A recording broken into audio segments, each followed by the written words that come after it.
ഇരുവരുടെയും വിവാഹത്തിൽ പങ്കെടുത്ത വ്യക്തി എന്ന നിലയിൽ ഈ വാർത്ത തന്നെ ഞെട്ടിച്ചുവെന്നും ഇക്കാര്യം നേരിട്ട് സംസാരിച്ചപ്പോൾ ആരെയും കുറ്റപ്പെടുത്താനില്ല എന്നായിരുന്നു അഖിലിന്റെ പ്രതികരണമെന്നും സായ് കൃഷ്ണ തന്റെ യൂട്യൂബ് ചാനലിലൂടെ പറഞ്ഞു. ഈ വിഷയം കുറച്ച് കടുത്തതാണ്, പക്ഷെ കുറച്ചു കാര്യങ്ങൾ സംസാരിക്കണം.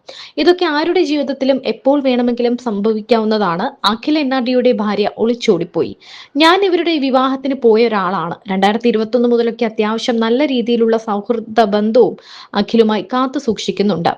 ഈ വാർത്ത കേട്ട സമയത്ത് വലിയ ഞെട്ടലുണ്ടാക്കിയിരുന്നു. അഖിൽ എൻആർഡി അവരുടെ ജീവിതത്തിൽ നടക്കുന്ന കാര്യങ്ങളായിരുന്നില്ല വ്ലോഗായി ചെയ്തുകൊണ്ടിരുന്നത്. അവരുടെ വീഡിയോസ് ഒരുപാട് നാളായി കാണുന്നുമുണ്ടായിരുന്നു. എന്നാൽ കണ്ടാൽ നല്ലൊരു ദമ്പതികൾ. ഈ വീഡിയോ എടുക്കുന്നതിന് മുൻപും ഞാൻ അഖിലിനെ വിളിച്ച് സംസാരിച്ചിരുന്നു. ഓക്കെ ആയിരിക്കുക എന്നല്ലാതെ ഈ വിഷയത്തിൽ വേറൊന്നും പറയാനില്ല. അഖിൽ ആരെയും കുറ്റപ്പെടുത്തില്ല. അതാണ് അവന്റെ ക്യാരക്ടർ. ഈ കേസിലും അഖിലിന് പറയാനുള്ളത് പോയത് പോയി, കഴിഞ്ഞത് കഴിഞ്ഞു എന്നതാണ്. എൻ്റെ ഒരു അവസ്ഥ, ഇങ്ങനെ ഒരു പ്രൊഫൈലാണ് എൻ്റേത്. വീഡിയോ ചെയ്യുക എന്നതാണ് എൻ്റെ ജോലി. വീഡിയോ ചെയ്തേ തീരൂ. അത് അവനോടും പറഞ്ഞിട്ടുണ്ടായിരുന്നു. അഖിലിന്റെ കേസ് സോഷ്യൽ മീഡിയയിൽ ആദ്യം കണ്ടത് ആരുടെയും പേര് പറയാതെ ഒരു പോസ്റ്റ് ആയിരുന്നു. അത് കണ്ട സമയത്ത് ആരെക്കുറിച്ചാണെന്നും ഒരു ഐഡിയ ഇല്ലായിരുന്നു. പക്ഷേ കമന്റ് ബോക്സിൽ അഖിലിന്റെ പേര് പലരും പറയുന്നുണ്ടായിരുന്നു. രാത്രിയായപ്പോൾ അഖിലിന്റെ അടുത്തു നിന്നുള്ള ആളുകൾ എനിക്ക് വോയിസ് നോട്ടായി പലതും അയച്ചു. അവർക്കൊക്കെ ഇത് ആഘോഷമായിരുന്നു. ഒരാളുടെ ജീവിതം തകരുമ്പോഴും ഒരുത്തന്റെ ഭാര്യ ഒളിച്ചോടുമ്പോഴുമുള്ള സന്തോഷം.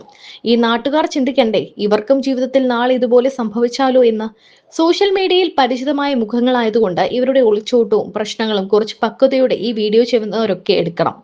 വലിയൊരു ആൾക്കൂട്ടത്തിലേക്ക് വരാൻ മടിയുള്ള ക്യാരക്ടറാണ് അഖിൽ എൻആർഡി. അവൻ അത്ര ലൗഡ് അല്ല. അങ്ങനെയുള്ള വ്യക്തികൾ നമ്മളെപ്പോലെ എല്ലാം തുറന്നു പറയണമെന്നുമില്ല.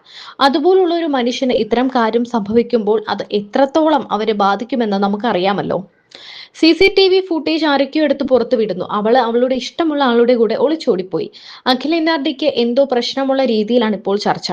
പോലീസ് സ്റ്റേഷനിൽ ഈ കുട്ടി മൊഴി കൊടുത്തിരിക്കുന്നത് അഖിലിന് വേറെ കുറച്ച് ബന്ധങ്ങൾ ഉണ്ടെന്നൊക്കെയാണ് കമന്റുകൾ വരുന്നത്. ഈ പെൺകുട്ടിയെ കുറ്റപ്പെടുത്തിയും കമന്റുകൾ വരുന്നുണ്ട്. അതിൽ കൂടുതൽ ആളുകളും അഖിലിനെയാണ് കുറ്റപ്പെടുത്തുന്നത്. അവർ വളരെ സന്തോഷത്തോടെ ജീവിച്ചവരാണ്, സ്നേഹിച്ച് വിവാഹം കഴിച്ചവരാണ്. ഈ കുട്ടിയുടെ വീടും അഖിലിന്റെ വീടും അടുത്തായിരുന്നു. സോഷ്യൽ മീഡിയ വഴി പരിചയപ്പെട്ടാണ് പ്രണയത്തിലാകുന്നത്. അങ്ങനെ വീട്ടുകാർ വഴി സംസാരിച്ച് വിവാഹം കഴിച്ചു. ഒരു സോഷ്യൽ മീഡിയയിലും ഭാര്യയെക്കുറിച്ച് മോശം പറഞ്ഞിട്ടില്ല. ആ കുട്ടിയും അങ്ങനെ തന്നെയായിരുന്നു. മനുഷ്യരാണ്, യഥാർത്ഥ ജീവിതത്തിൽ എന്ത് സംഭവിക്കുമെന്ന് പറയാൻ പറ്റില്ല. ഈ വിഷയം അറിഞ്ഞ ശേഷം ഞാൻ അഖിലിനെ വിളിച്ച് ഒരുപാട് ആശ്വസിപ്പിച്ചിരുന്നു. പക്ഷെ അവനോട് ബഹുമാനം തോന്നുന്ന കാര്യമുണ്ട്. സംസാരിക്കുന്നവർ സംസാരിക്കട്ടെ, പക്ഷെ അവളെ ഒന്നും പറയരുത്. അവൾ ചെയ്യാനുള്ളത് അവൾ ചെയ്തു. അവൾക്ക് അതാകും ശരിയായി തോന്നിയത്. ഇത്രയും വർഷം പ്രണയിച്ച ഒരാളെ വെറുതെയെങ്കിലും ആളുകൾ കുറ്റം പറയുന്നത് കേൾക്കാനായി സോഷ്യൽ മീഡിയയിലേക്ക് ഞാൻ വരുന്നില്ല. സംഭവിച്ചത് സംഭവിച്ചു. ഞാൻ തിരിച്ചു വരും. ഇതൊന്നും ഒരു അവസാനമല്ല. അടുത്ത ഓപ്ഷൻ എടുക്കുക, അതുമായി മുന്നോട്ട് പോവുക. ഇതാണ് അഖിൽ എന്നോട് പറഞ്ഞത്. പറയുമ്പോൾ ചിലർക്ക് ഫീൽ ആകും ഈ കുട്ടിയുടെ താല്പര്യമാണ് ആരുടെ ഒപ്പം പോവുക എന്നത്.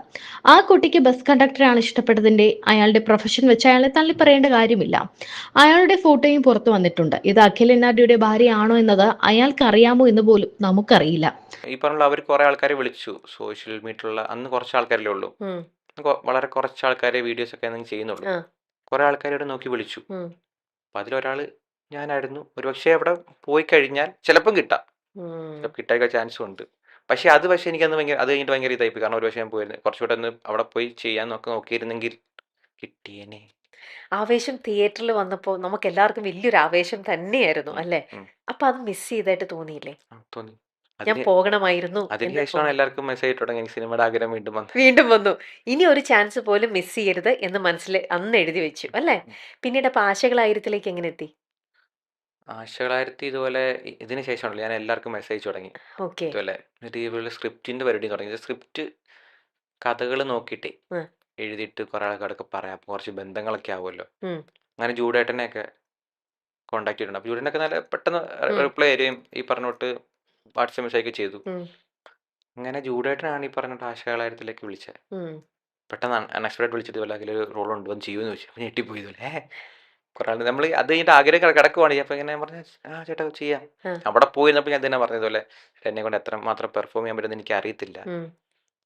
നോക്കാം, എനിക്ക് അതേ ഉള്ളൂ, വലിയ പ്രതീക്ഷ വെക്കല്ലേ എന്നൊക്കെ പറഞ്ഞാണ് ആദ്യം അവിടെ ചെന്നപ്പോൾ തന്നെ പറഞ്ഞത്. ഉം. കുഴപ്പമില്ല, നമുക്ക് നോക്കാം, മടിയാവുന്നൊക്കെ പറഞ്ഞ് അങ്ങനെ ചെയ്തു. മെർച്ചന്റ് നേവി പോലെ നല്ലൊരു പ്രൊഫഷൻ ജോലി ഉണ്ടായിരുന്ന, സ്ഥിരം കറക്റ്റായിട്ട് നല്ലൊരു ഇൻകം വരുന്ന ഒരു ജോലി ഉണ്ടായിരുന്ന ഒരു വ്യക്തി വേറെ ഇതിനോടുള്ള ഒരു പാഷൻ കാരണം അത് വേണ്ടെന്ന് വെച്ചു അല്ലേ? ഉം. എന്നിട്ടൊരു റിസ്ക് എടുത്തു ലൈഫിൽ ഉം. വെരി ഏർലി ഏജിൽ തന്നെ. ഉം. ഇന്നിപ്പോൾ ആ ഒരു എടുത്ത തീരുമാനത്തിൽ സക്സസ്ഫുൾ ആയിട്ട് നിൽക്കുകയാണ്. ഉം.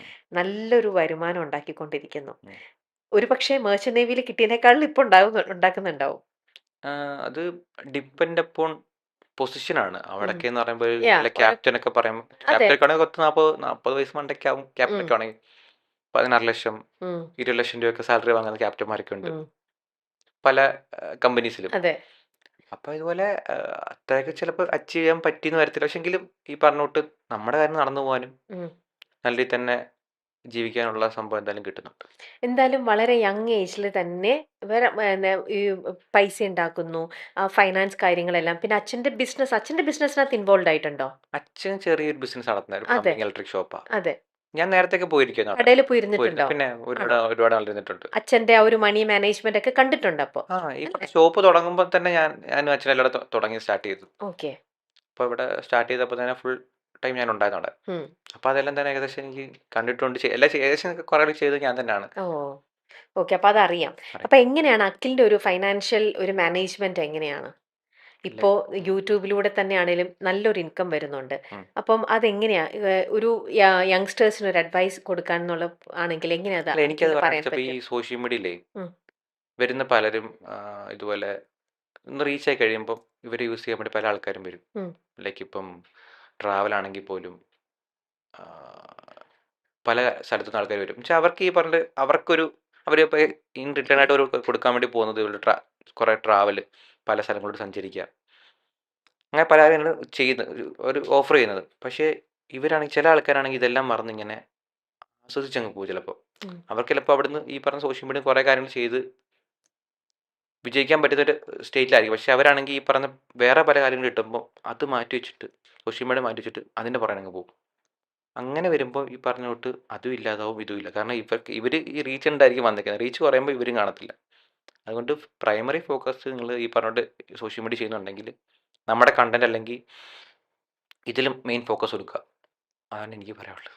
അപ്പോൾ ഈ പറഞ്ഞ ചില ആൾക്കാർ സിനിമയിൽ എന്ന് പറഞ്ഞ് സിനിമയാണ് ജീവിതം എന്നൊക്കെ പറഞ്ഞ് ആദ്യമേ നിൽക്കും. എന്നിട്ട് സോഷ്യൽ മീഡിയ വന്നിട്ട് വീഡിയോ ഒക്കെ ചെയ്യും. ഉം. എന്നിട്ട് സിനിമയുടെ കാര്യത്തിന് വേണ്ടി മാത്രം അങ്ങ് മാറിയിരിക്കും. സോഷ്യൽ മീഡിയ അങ്ങ് മാറ്റി വെക്കും. ഉം. പക്ഷെ അത് ഭയങ്കര റിസ്ക് ആണ്. കാരണം സിനിമ ഈ പറഞ്ഞ തൊട്ട് അതെ. എത്ര നാൾ സോഷ്യൽ മീഡിയ അതുപോലെ തന്നെയാണ്. പക്ഷേ ആ. എങ്കിൽ പോലും അവിടെ കുറച്ചുകൂടെ പ്രഡിക്റ്റബിലിറ്റി കൂടുതലുണ്ട്. ഉം. നമുക്ക് ചെയ്യാൻ പറ്റുന്ന കൂടുതലുണ്ട്. പക്ഷെ സിനിമ എന്ന് പറഞ്ഞാൽ അങ്ങനല്ല. അതെ. പ്രഡിക്റ്റബിലിറ്റി അല്ലെങ്കിൽ പ്രോബിലിറ്റി ഭയങ്കര കുറവാണ്. ഉം. അപ്പം നമ്മുടെ പ്രോബിലിറ്റി നമ്മൾ നിൽക്കുക എന്നുള്ളതാണ് മെയിൻ സംഭവം. മെയിൻ സംഭവം. അതേപോലെ തന്നെ ഈ പൈസ എങ്ങനെ മാനേജ് ചെയ്യണത്? അത് പ്രോപ്പറായിട്ട് സേവിങ്സും കാര്യങ്ങളും അങ്ങനെയൊക്കെ ഉണ്ടോ? അത്യാവശ്യം സേവിങ്സും കാര്യങ്ങളൊക്കെ നോക്കി തന്നെ. ഉണ്ട്. ഇപ്പം എനിക്കിവിടെ ചിലവുകളുണ്ട്. കാരണം 7 പേര് കൂടെ വീഡിയോ ആ. ചെയ്യുന്നുണ്ട്. അപ്പോൾ ചെയ്യാനായിട്ടും ഒക്കെ. അങ്ങനെ കുറേ കാര്യങ്ങളുടെ എക്സ്പെൻസുകൾ ഉം. കൂടുതലാണ്. പക്ഷെ എന്നാലും അത്യാവശ്യം സേവ് ചെയ്യാൻ വേണ്ടി ഞാനിപ്പോൾ പറഞ്ഞ അധികം യാത്രകളൊന്നും പോകാത്തതുകൊണ്ട് അത്യാവശ്യം പൈസയൊക്കെ സേവ് ചെയ്യുന്നുണ്ട്. സേവ് ആവുന്നുണ്ട്. ഓക്കെ. ഇങ്ങനെ എന്താ പറയാ, ഇങ്ങനെയൊക്കെ പോകുന്ന ഈ ഒരു ലൈഫില് അല്ലെങ്കിൽ ചില സമയത്ത് അഖിലിന് തന്നെയും ഒരു ഒരു എന്താ പറയാ, ഒന്ന് ബോറടിക്കണമെന്നോ അല്ലെങ്കിൽ ഒന്ന് ഡെസ്പായിട്ടിരിക്കണമെന്നൊക്കെ തോന്നുകയാണെങ്കിൽ എങ്ങനെയാ അതിനെ കാരണം യാത്ര അധികം ചെയ്യാറുമില്ല എന്ന് പറഞ്ഞു. ഉം. അപ്പൊ എങ്ങനെയാണ് അതിനെ ഒന്ന് ഓവർകം ചെയ്യുന്നത്? എന്ത് ചെയ്യും? ഞാൻ ഈ ഇടയ്ക്ക് ചെയ്യുന്നത് ഞാൻ പോയി സിനിമയും കാണും. ഉം. സിനിമ കണ്ട് 2 മണിക്കൂറുണ്ട്. ഏതെങ്കിലും നല്ല സിനിമ കാണും. കണ്ടു കഴിയുമ്പോൾ പിന്നെ മൈൻഡ് കൂളാവും. ഓക്കെ. ഇപ്പൊ സിനിമയാണ് ഏകദേശം ഒരു ഹോബി ആയിട്ട് കാണുന്നത്. ഇപ്പം ആ. കാരണം ഈ ഒരു ആഗ്രഹം വന്നതിന് ശേഷം ഉം. സിനിമയിലൂടെ എനിക്കൊരു റിലീഫ് കിട്ടുന്നുണ്ട്. ഉം. അങ്ങനെയാണ്. ഏറ്റവും ഇഷ്ടപ്പെട്ട ഒരു ആക്ടർ ആരാ? അങ്ങനെ വെച്ചാൽ എല്ലാവരെയും ഇഷ്ടമാണ്. ഫഹദ് ഫാസിലിനെ ഭയങ്കര ഇഷ്ടമാണ്.